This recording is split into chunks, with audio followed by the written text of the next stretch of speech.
Sitting down here doing a solo vlog inside this time, back near the guitars. Where are they? There they are. Feeling pretty amped up, excited about the new content coming down the pipeline. I just felt really inspired tonight. I'm doing this a little bit ahead of time. I felt inspired tonight to talk about something that I've noticed from a content creator that I follow and like. He will go nameless. I'm not trying to name drop or try to follow any kind of content. I think certain people might be able to figure this out, but by then it will be so irrelevant that it won't matter. Anyways, followed this content creator for a long time and watched him in a situation where they had to remove a toxic person from their life. And that got me thinking about moments in my life where I've had to remove a toxic person.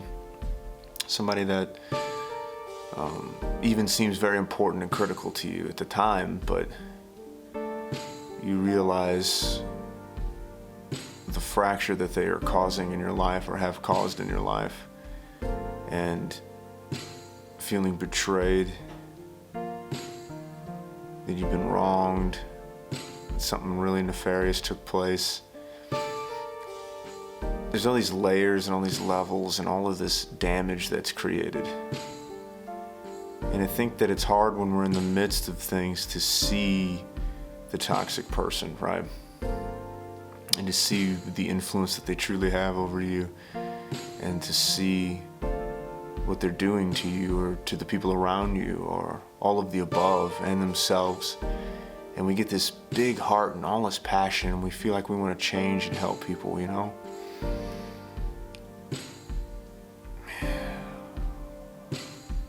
It just doesn't work. Unless that person seeks the change, it doesn't work. Not from my perspective, not from my limited perspective. Now, that doesn't mean you should give up on people, but that means that it comes a point to where when you're trying to better yourself, when you're on a different path and somebody's dragging you down or dragging you in a different way and starts to have these toxic traits to prevent you from changing, or to stumble you or stagnate you, or to prevent you from succeeding, and you have to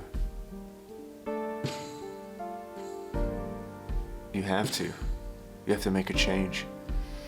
You have to be strong enough to push in a different direction, and don't completely abandon people. That's not what I'm advocating for. People need help, you know, and no one's beyond redemption in my book.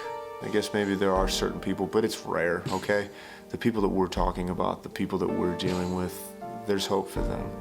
And there's some rare oddities that exist in the world where I don't think there was any hope for that person, but that's a different topic. And you got to realize that, you know, we don't know this person's upbringing, this person in our life that's exhibiting these toxic behaviors. And no matter how well you think you know somebody, you just don't really know, and you don't know what's going on. So have a lot of mercy on them. But at some point in time, you have to make the right decision for you. And when your conscience is being violated, and your personal space, your head space, the inner parts of you, and the person's asking you to violate certain things of who you are and characteristics of yourself and traits that you want to show and ways that you want to change, and you just gotta let them go.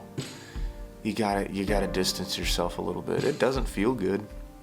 You know, you want to maintain friendships and relationships and partnerships and business partnerships and all these different things with people, but sometimes when it's a toxic, negative person, selfish person, pride, arrogance, greed,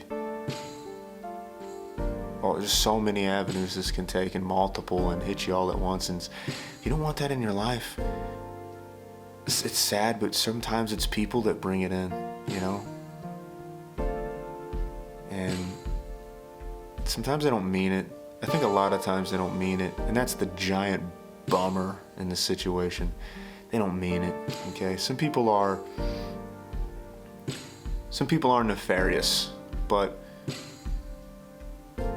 I don't think it's as many as we think that it is. I think it's more lack of self-awareness, lack of guidance, lack of guidelines, lack of boundaries. an unhealthy relationship with himself, which in turn brings an unhealthy, relationship with you. They have an unhealthy relationship with several people in their life, and unhealthy relationship with their own body and their own mind and their own spirit, and unhealthy relationship with the earth. As a spiritual person with God. And I don't think they do it by design. But when you see it, you need to do something about it, and you need to do something about it very quickly if you don't want too much damage or too much time absorbed. And how do you know when it's you being selfish, or you're dealing with somebody toxic that you need to prune, or just maybe don't spend as much time with? It's when you start to hurt on the inside, like you feel that they're changing you. And not changing you in a way that's positive. Changing you in a way that's negative, that makes you feel, dirty, for a lack of a better term. I don't know what to say. Just not wholesome, not whole, not focused, not clear-headed, directionless, chaos. No, you don't want that. And you can just hope that the person can change and have a heart-to-heart with them, and if you can't, then just slowly limit your time with them. But I'm here to encourage you. If you see this and you're dealing with something toxic, or a person or something, or a situation of people, it's been on my heart today. I just want to share that with you. I want to encourage you to do the right thing for yourself, right? There's a difference between being selfish and then centering yourself. I've been saying this for several years of existence now. And self-centered is like you want to absorb stuff for yourself. Centering yourself is, I want to establish healthy habits. I want to establish healthy thinking. I want to establish healthy behavior, healthy living, exercise, eating, just healthy, productive. Emotions respond to motion. Make it happen. Take good steps. And sometimes that's pruning people. Good luck.